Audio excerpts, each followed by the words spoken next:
Hola, ¿qué tal? Dios te bendiga, me da gusto saludarte. Vamos a iniciar la semana número 3 y vamos a ver 3 lecciones más de los profetas mayores. Esta semana vamos a ocuparnos en el libro de Jeremías y vamos a ver 22, 24 capítulos de lo que estamos avanzando en los profetas mayores. En la lección número 7 lleva por título La traición de Judá y vamos a ver de los capítulos 2 al capítulo 6. Entonces, es muy importante y algo muy conocido para nosotros también, no ignoramos, conocemos de antemano cómo era el pueblo de Israel, cómo era el pueblo de Judá. Vemos las consecuencias del pueblo por su rebeldía y por su idolatría, la desobediencia. El pueblo de Israel tenía una tendencia a copiar mucho lo que otros pueblos hacían. Entonces vemos que esto fue un problema de mucho tiempo y que era algo muy marcado en este pueblo. Y vamos a ver un tema que son los pecados gemelos. Vamos a ver que tanto Israel como Judá dejaron a Dios, dejaron lo que el profeta habla, y dice, dos males ha hecho mi pueblo. Me dejaron a mí fuente de agua viva, dice, para cavar cisternas rotas que no retienen agua, y se les acusa de idolatría. Y vamos a ver cómo iniciamos en el capítulo 2 hablando de el profeta Jeremías. Empieza a hablar de lo que Israel y Judá hacían. Dice, se han prostituido, van y están con uno y están con otro, haciendo una comparación de una ramera con este pueblo, porque era lo que hacían. Seguían a un Dios, seguían a otro Dios. Era tan fácil para ellos dejar a Jehová, dejar a Dios. Dice, me dejaron a mí, fuente de agua viva, me dejaron a mí el más grande, el que podía suplir todo y el que le suplía todo, para cavar una cisterna rota, algo que no podía llenar, buscando alianzas extranjeras. El pueblo de Israel siempre buscó, nosotros vemos desde el Antiguo Testamento, cuando Dios era quien los gobernaba, y ellos siempre querían la tendencia a tener o hacer lo que los otros pueblos hacían. Y entonces ellos, en lugar de confiar en Dios, se volvía a Egipto o al norte, a Siria, y haciendo alianzas, rechazando la fuente de agua viva para beber de esos ríos. El hombre no puede lavar sus propios pecados, no importa cuánto trate de hacerlos. Nosotros sabemos que el único que puede ayudarnos es Dios. Y este pueblo era eso lo que hacía. La idolatría del pecado siempre dominante en Israel. La tendencia a separarse, la tendencia a buscar, a dejar. Y no solo fue primero para Israel, ¿no? Le habla la rebelde. Parece un poco fuerte la, pues la acusación que hace, ¿no? Está rebelde, se ha ido, se ha prostituido, hace, y Judá lo ve, dice, y va y lo hace lo mismo que ella hizo, es lo mismo que ella, lo mismo que Israel hizo, es lo mismo que Judá está haciendo, está copiando. Por eso dice los pecados gemelos, hace lo mismo, los dos lugares hacen lo mismo. Y vamos a ver que esto tuvo una consecuencia debido a que Salomón había introducido la adoración a Baal. ¿Sí? Siempre el principal dios de los fenicios. Y a menudo vamos a ver que para referirse a los dioses masculinos le habla, van tras los Baales, hablando de dioses masculinos. Y cuando habla de dioses femeninos, dice Astarot en plural, no se refiere a las diosas, tan prevaleciente que había llegado en ese tiempo. Entonces dice, ustedes se olvidan de Dios y es fácil para ustedes ir tras otros dioses. Eso es un reclamo constante que Dios le hace al pueblo de Israel y a Judá, que ellos se van y se les olvida fácilmente. Y la actitud de Judá era un llamado a la rebelde. El profeta ahí ordena ir y buscar, y dice, si reconocieran su pecado, él sería misericordioso con ellos. Y algo que vamos a ver en estas lecciones es que la confesión trae perdón, ¿sí? Si ella se arrepiente, si ella confiesa, va a haber perdón. Entonces vamos a ver que es evidente que hay un pecado en Judá, hay un pecado en Israel, es acusada de haberse de haberse vuelto al Señor, pero no lo hicieron de todo su corazón, ¿sí?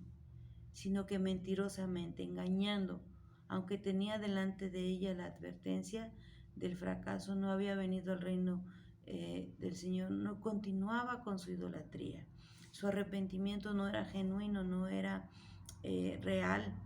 Entonces, eh, en relación a Israel, es llamada 2 veces la rebelde. Y Judá del Señor declara por medio del profeta también que es comparada como una desleal, la desleal Judá. Entonces vemos que en los primeros capítulos de este libro vamos a ver que la única esperanza que escapar es apartándose del pecado. El castigo sobre Judá es justo y todo lo que viene, el profeta vuelve a Jerusalén y hace un llamado al arrepentimiento y su clamor es: haced barbecho. ¿Sí? El suelo duro e incultivable de sus corazones necesitaba ser arado con oración y rastrillado con arrepentimiento. ¿Sí? Empieza a ser un llamado y este pasaje contiene una de las descripciones más vividas de la gran destrucción que se encuentra en la Biblia, la expresión asolada y vacía. Esta palabra se encuentra solo aquí y en Génesis 1:2 también vemos cómo se describe el primer caos. Entonces el verdadero profeta siempre paga el sufrimiento debido a los pecados del pueblo. Está haciendo un llamado al arrepentimiento, está haciendo un llamado a regresar. Y entonces Jeremías dice: aquí yo traigo sobre vosotros gente de lejos, o casa de Israel, dice Jehová, gente robusta, gente antigua, gente cuya lengua ignorarás y no entenderás lo que hablare. Vendría a causa de la idolatría de ellos, un lamento, un clamor por sus inequidades, habían estorbado. Y a veces el pecador se engaña a sí mismo pensando, ¿no?, que pues con solo arrepentirse pero no haber un cambio va a haber una respuesta favorable, y no es así. Dice, el profeta recibe una encomienda y le dice: ve por las calles y busca si hay alguien, y si había uno justo, si había un hombre íntegro, iba a perdonar su pecado. Y vamos a ver aquí una comparación del filósofo griego Diógenes, que caminaba por las calles de Atenas durante el día con una linterna encendida buscando un hombre honesto. Entonces al profeta se le ordenó buscar por las calles de Jerusalén un hombre íntegro. Y si él encontraba uno, entonces Dios perdonaría la ciudad. Pero Israel y Judá resueltamente eh, habían decidido rebelarse en contra del Señor. Entonces no había una persona justa, no había una persona que, que quisiera arrepentirte, ¿sí? No había alguien. Y no estamos muy lejos, ¿no?, viendo los tiempos, como nosotros caminamos. El Evangelio ahora, o la vida cristiana, a veces se vive muy superficial o de una manera que parece pues como cualquier otra vida, y debe ser diferente, debe haber un cambio. Nosotros vemos esto, la confianza el pueblo tenía una falsa confianza. Ellos pensaban que el pueblo se salvaría de la destrucción en un arrepentimiento genuino. Es lo que les dice: mejorad vuestros caminos y vuestras obras, y os haré morar en este lugar. Pero su confianza estaba en que la gente de Jerusalén tenía un falso sentido de seguridad por el hecho de que el templo estaba ahí, ¿sí? Era inviolable. Ellos habían puesto su seguridad ahí en el templo, en la ciudad. Pensaban que estaba a salvo y que no iba a haber una destrucción. No creían tanto, y por lo tanto su confianza pues estaba puesta pues en un templo. y la gente no sabía o no entendían que la misma destrucción llegaría al templo y la gente iría al cautiverio, como Israel había ido.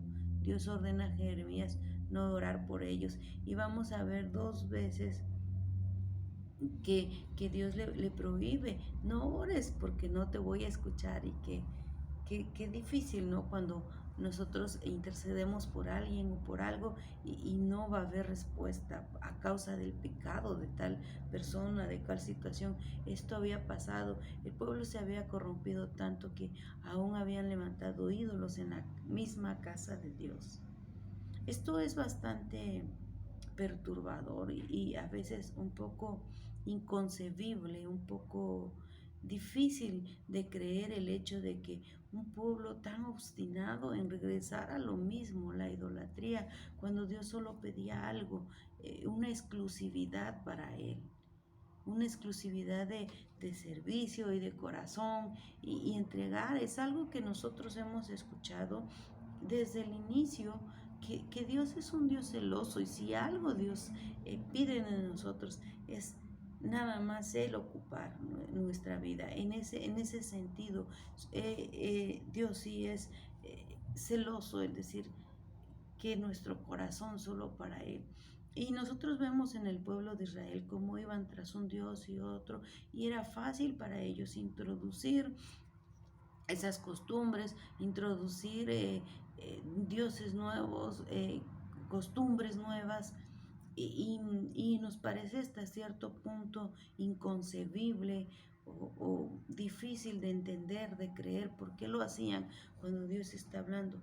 Pero no estamos muy lejos nosotros también, cuando Dios habla en cuestiones específicas de nuestra vida y nos encontramos regresando a la misma situación.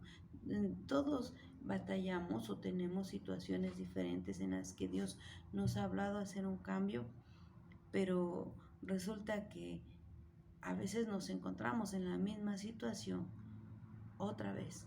Y esto es algo que es importante, lo vemos a través de esta lectura que hacemos de los profetas mayores hablando de Jeremías y lo aprendemos como parte de nuestra materia, pero también es algo más allá importante ver, porque si nosotros estamos, ustedes como estudiantes, a cargo de personas o trabajando ya en la obra, se van a dar cuenta, si trabajan con personas en el ministerio, en la obra, se van a dar cuenta que esa es la tendencia, regresar a lo mismo.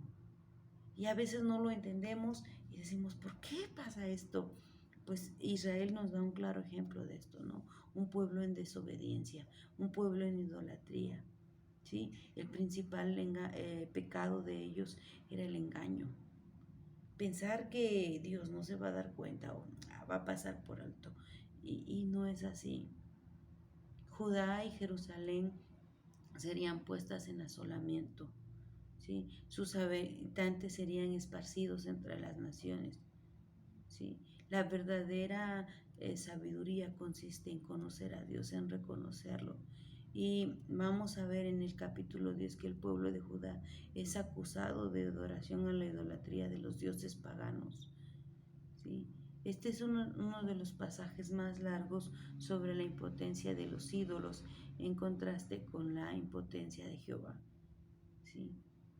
Este capítulo o esto que vamos a ver termina con otra predicción de la invasión del norte, ¿sí? El cual vendrá para tomar, dice, en soledad todas las ciudades de Judá en morada de culebras, ¿sí?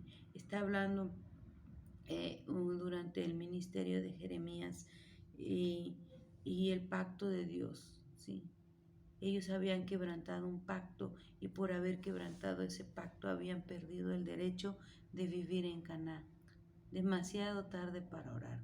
Hay una segunda vez en que Dios ordena a Jeremías no orar por el pueblo.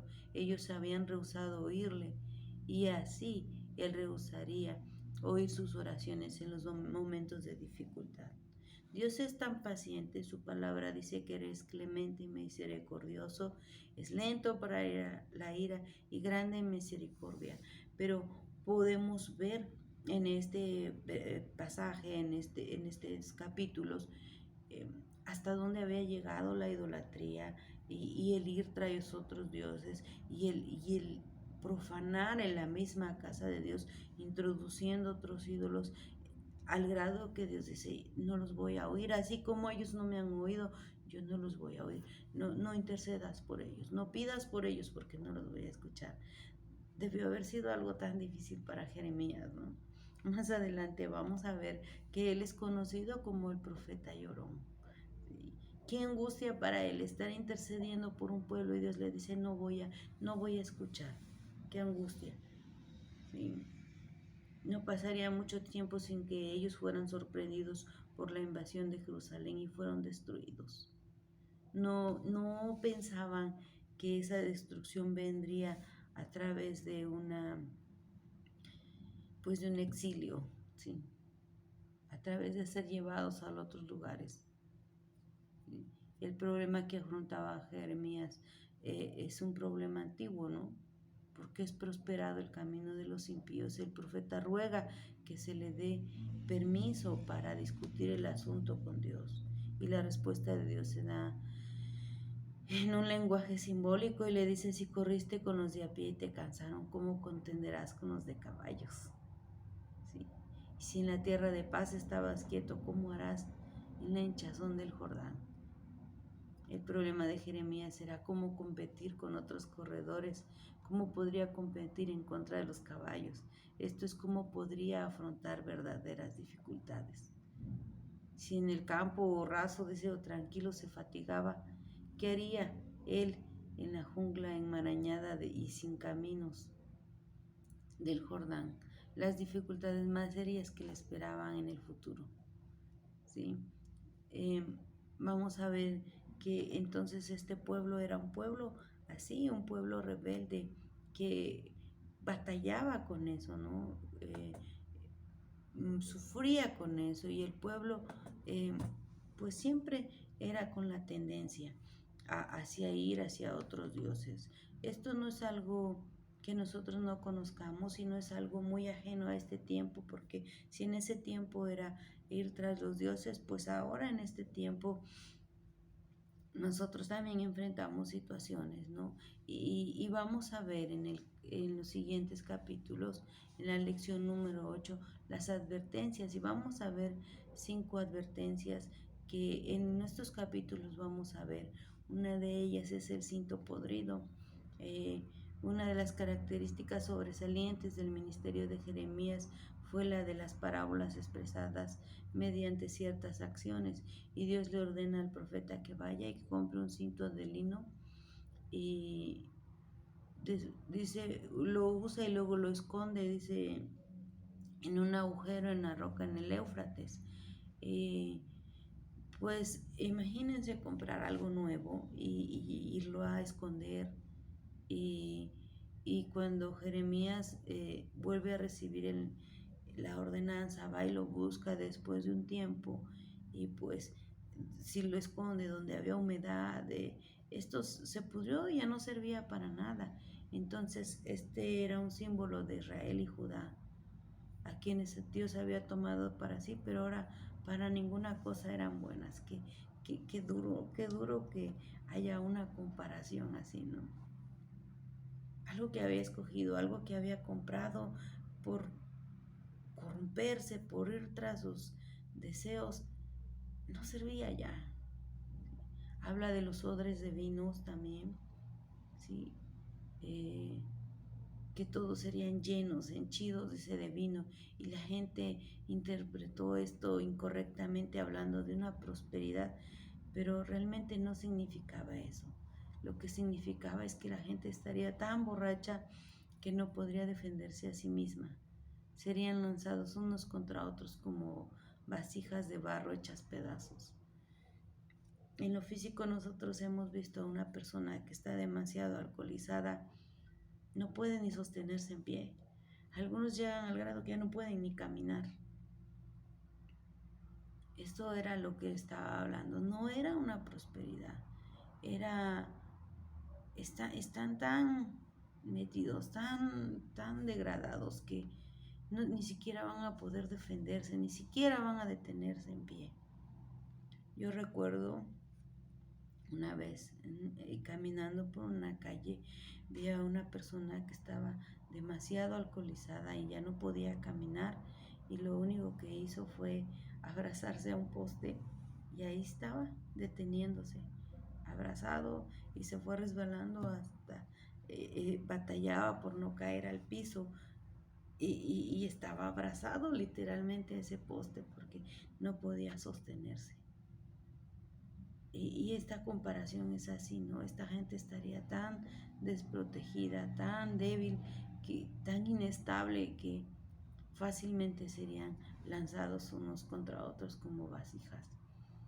Otro de las cosas que también habla es el orgullo del pueblo. ¿Qué tan destructivo y qué tan malo es el orgullo? Siempre precede a la destrucción. Esta fue una de las causas principales de la caída a Jerusalén. Les habla y les dice escuchad. Y esta palabra es oír inteligentemente. Escuchen, ¿sí? El orgullo real, ¿sí?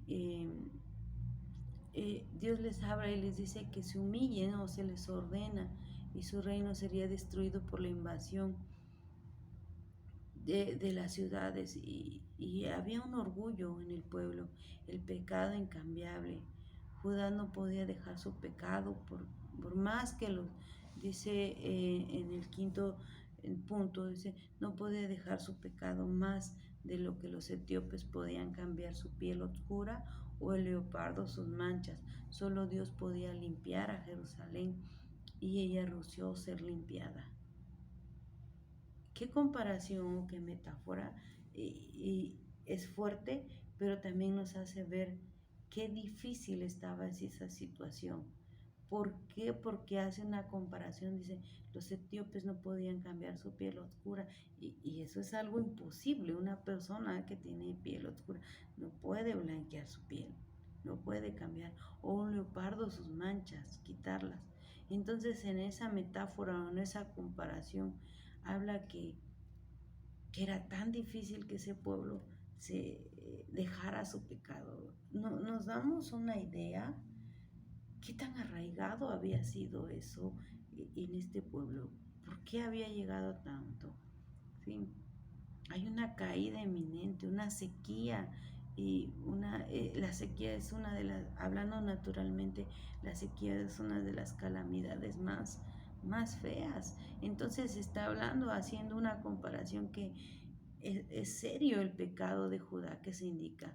Eh, una, una, una sequía espiritual, una sequía, una advertencia, ¿sí? Una advertencia que era de la destrucción que se aproximaba, ¿sí? Los falsos profetas decían que no había nada, que no había espada, no había hambre, nada pasaría, pero la realidad es que sí.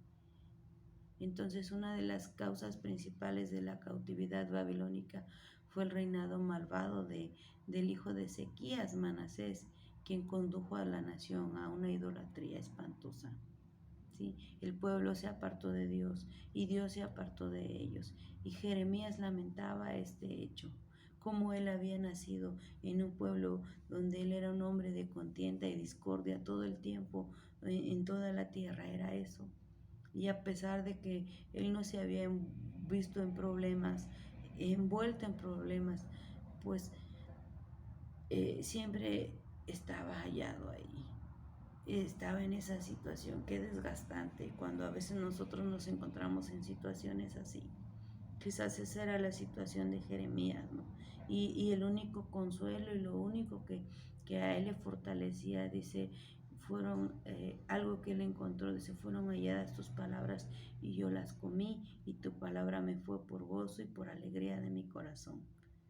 La respuesta a la necesidad o la solución a ese sentimiento o a esa situación, y no ha cambiado en ese sentido, porque nosotros estamos en un mundo donde siguen pasando cosas y situaciones, pero como la palabra de Dios sigue confortándonos y llenándonos, y Jeremías advierte eso, ¿no?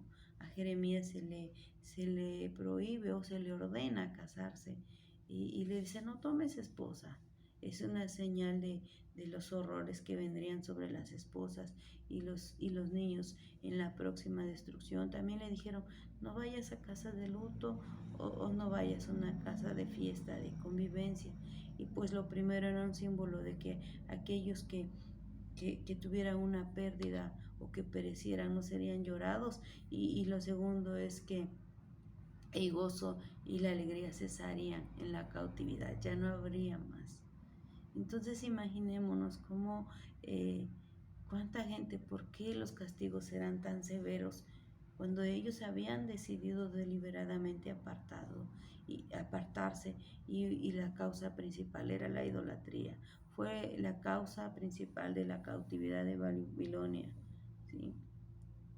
Fueron llevados al exilio por este pecado, ¿sí? El pecado de Judá, la violación del día de reposo.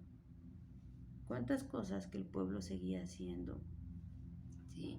Y hay un ejemplo, ¿no? Cuando Dios le dice a Jeremías que vaya a casa del alfarero y él fue y vio cómo es un pasaje muy conocido para nosotros y como dice que mientras hacía la vasija se rompió y el alfarero lo volvió a hacer y Dios le dice que aunque habían sido quebrantados por causa de su desobediencia, por medio del arrepentimiento podían volver a ser moldeados de acuerdo a los planes de Dios. Y entonces Dios le ordena a Jeremías que vaya, que el profeta tome un vaso de barro, lo llevara a algunos ancianos y a los sacerdotes y lo quebrara ahí y, y les dijera que así quebrantaría a Judá y a Jerusalén. ¿Sí? Vemos eso.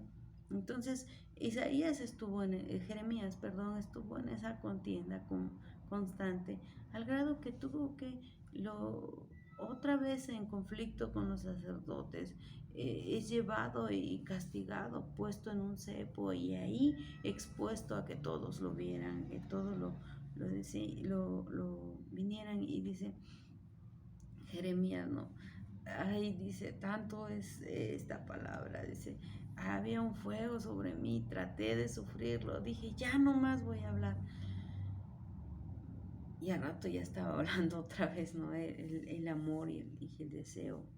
Entonces vamos a ver cómo la profecía, el fin del ministerio de Jeremías, el sitio de Jerusalén, había comenzado.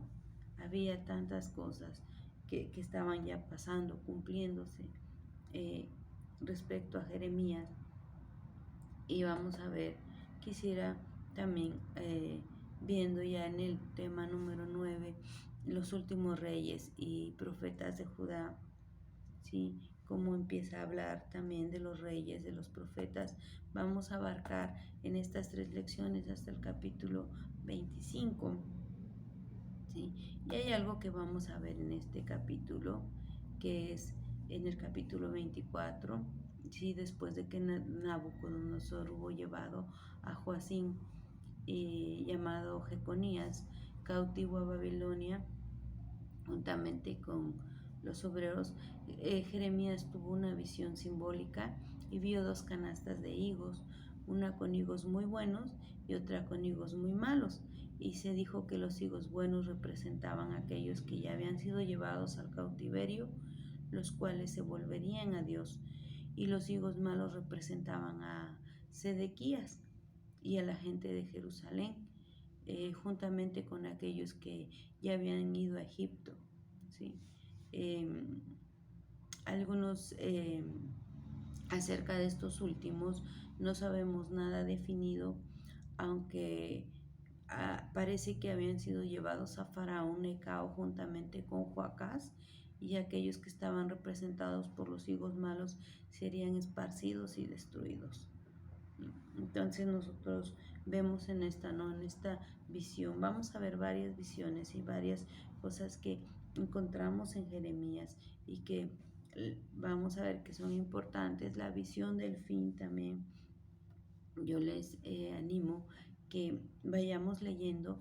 En las lecciones vemos un panorama muy general y y vamos viendo puntos claves y analizando en ellos algunos datos históricos, pero si nosotros leemos cada uno de los capítulos, creo que no nos va a llevar mucho tiempo leerlos, 23, 24 capítulos, eh, o iniciar, si así lo desea, desde el uno y leer, y va a ser más aclarado, va a alumbrar más, va a ilustrar más el hecho que chequemos todo. Usted se va a dar cuenta cómo era este pueblo y cómo no distamos mucho de la realidad para estos tiempos, porque aquí está hablando de un pueblo, pero ahora nosotros estamos viviendo en un tiempo en que muchas cosas parecen similares. Entonces, es lo que vamos a estar viendo en esta lección. Le animo, si se ha ido un poco atrasando, lea y vaya al parejo para que no pierda el hilo, para que pueda ser más productivo para usted, eh, encontrar más. Si le gusta subrayar su Biblia, subraya ahí donde usted encuentre algo que llame su atención, y quizás más adelante pueda estudiar más a fondo, más a detalle, y pues es la forma en que Dios nos habla. Es lo que vamos a ver en esta semana. Yo espero que tome tiempo, espero de verdad, con mucho ánimo, poderlos ver en la asesoría también. Quizás estamos muy ocupados, pero démonos un tiempo, por lo menos algunos minutos, para saludarnos y conocernos. Algunos no nos conocemos, y conocernos y pues seguir adelante. Recuerden, estamos a su disposición, estamos para servirles. Está el grupo de WhatsApp si usted necesita algo o alguna duda respecto a las lecciones, o a sus tareas. Con mucho gusto puede mandarnos un mensajito y estaremos ahí comunicándonos. Por mi parte es todo. Que el Señor les bendiga, que tengan una excelente semana, que cada vez que usted tome tiempo para estudiar, mi oración es que el Espíritu Santo le revele más, hable a su corazón, y que este tiempo sea un tiempo de crecimiento y de enseñanza para nosotros. Bendiciones, Dios les bendiga.